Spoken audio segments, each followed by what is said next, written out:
पिछले कुछ दिनों से मार्केट का रुख थोड़ा नरम चल रहा है और सभी के मन में ये क्वेश्चन आ रहा है कि क्या ये एक नए क्रैश की शुरुआत तो नहीं है। निफ्टी का पी लास्ट कई महीनों से 35 to 40 के आसपास ट्रेड कर रहा है और ये लेवल बहुत ही ज्यादा ओवरवैल्यूड लेवल है निफ्टी का अगर हम हिस्ट्री से कंपेयर करें तो। And is there any possibility जिसकी वजह से हमें नियर फ्यूचर में मार्केट में एक नया क्रैश देखने को मिल सकता है। सो आज के इस एपिसोड में हम यही सब बातें डिस्कस करने वाले। So everything in this episode, let's get started.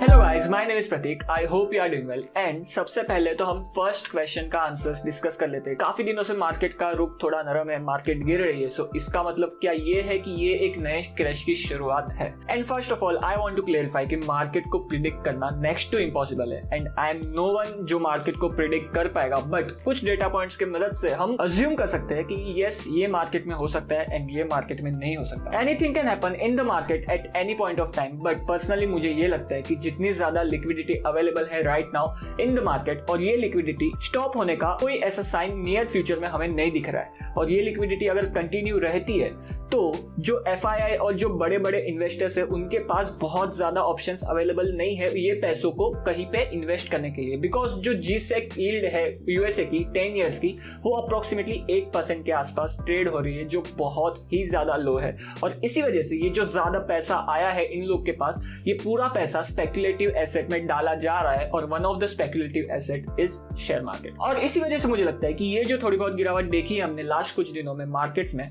ये कंटिन्यू नहीं रहेगी और ये कोई नए क्रैश की बिगिनिंग नहीं है। द सेकंड क्वेश्चन, जहां पे मार्केट का पी अप्रोक्सीमेटली 35 to 40 के आसपास ट्रेड कर रहा है, जो बहुत ही ज्यादा हाई है अगर हम हिस्ट्री से कंपेयर करें तो। और ये जो लेवल्स है, क्या ये लेवल्स सस्टेन हो पाएंगे इन नियर फ्यूचर? सो इसके बारे में हम डिस्कस कर लेते हैं। सो इसके बारे में डिस्कस करने के से पहले आपको थोड़े बहुत कॉन्सेप्ट अपने माइंड में क्लियर करने पड़ेंगे और वो कॉन्सेप्ट है P ratio, earning per share, forward P and forward earning per share. तो सबसे पहले तो हम जान लेते हैं अर्निंग पर शेयर EPS क्या होता है। तो EPS को कैलकुलेट करने का फॉर्मूला है earnings divided by the number of outstanding shares. इसका मतलब ये है कि एक शेयर के पीछे कंपनी आपको कितने रुपए कमा के दे रही है। सो लेट अस अज्यूम एक कंपनी है जिसका करंट ईयर का प्रॉफिट है अप्रोक्सीमेटली 100 रुपए के आसपास और ये कंपनी के मार्केट में आउटस्टैंडिंग शेयर है अप्रोक्सीमेटली 10। सो इस कंपनी का फॉर्मूला के हिसाब से EPS निकल के आएगा 10 रुपए के आसपास। And now the next part is P ratio. और पी रेशियो हमें बताता है कि अगर आप इस कंपनी में 10 रुपए इन्वेस्ट करते हो तो आपके 10 रुपए को रिकवर करने के लिए कंपनी कितने साल लगाएगी। और EPS की मदद से हम पी रेशियो निकाल सकते हैं और पी रेशियो को कैलकुलेट करने का फॉर्मूला है price of the share divided by the EPS। So let us assume जिस कंपनी का हमने अभी अभी EPS निकाला उसका करंट मार्केट प्राइस इस साल का चल रहा है 50 रुपीज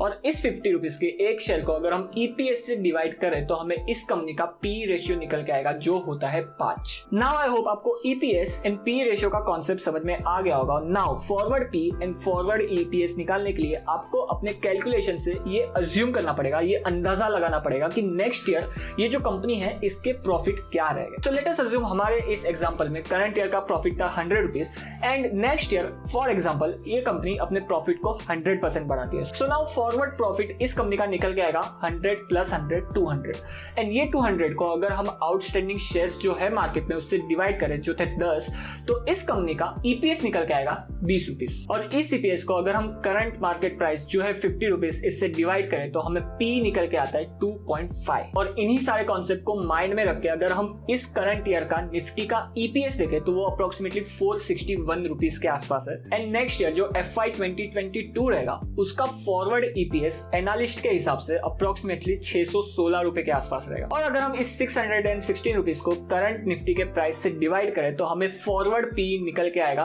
जो होता है अप्रोक्सीमेटली 23 to 25 के आसपास। एंड सिमिलरली एनालिस्ट के हिसाब से जो FY 2023 रहेगा उसका फॉरवर्ड EPS रहेगा अप्रोक्सीमेटली 723 रुपीज के आसपास। और अगर हम इस EPS को करंट निफ्टी के प्राइस से डिवाइड करें तो हमें FY 23 का फॉरवर्ड P निकल के आएगा जो होता है अप्रोक्सीमेटली 19 to 20 के आसपास। अगर हम हिस्टोरिकली 10 साल का एवरेज P रेशियो देखें निफ्टी का तो वो है अप्रोक्सीमेटली 19 रुपीज के आसपास। सो इसका मतलब ये है कि करंट मार्केट प्राइस पे markets are discounting the future earning of FY23 and अगर एज एक्सपेक्टेड निफ्टी की फ्यूचर अर्निंग 2022 एंड 2023 में एज एक्सपेक्टेड जो थी वो अचीव हो पाती है तो आई थिंक मार्केट क्रैश नहीं होगा। ये जो निफ्टी का लेवल है वो वेरी मच सस्टेनेबल है इफ एंड ओनली इफ जो FY 2022 एंड FY 2023 की अर्निंग्स है वो एज एक्सपेक्टेड अचीव हो पाती है तो because markets are always forward looking. और अगर हम FY 2022 एंड FY 2023 के पी रेशियो से करंट निफ्टी के लेवल को कंपेयर करें तो मार्केट एक रीजनेबली प्राइस्ड दिख रहा है राइट नाउ। एंड इसी के साथ जो थर्ड क्वेश्चन है हमारा जो है कि क्या हमें मार्केट में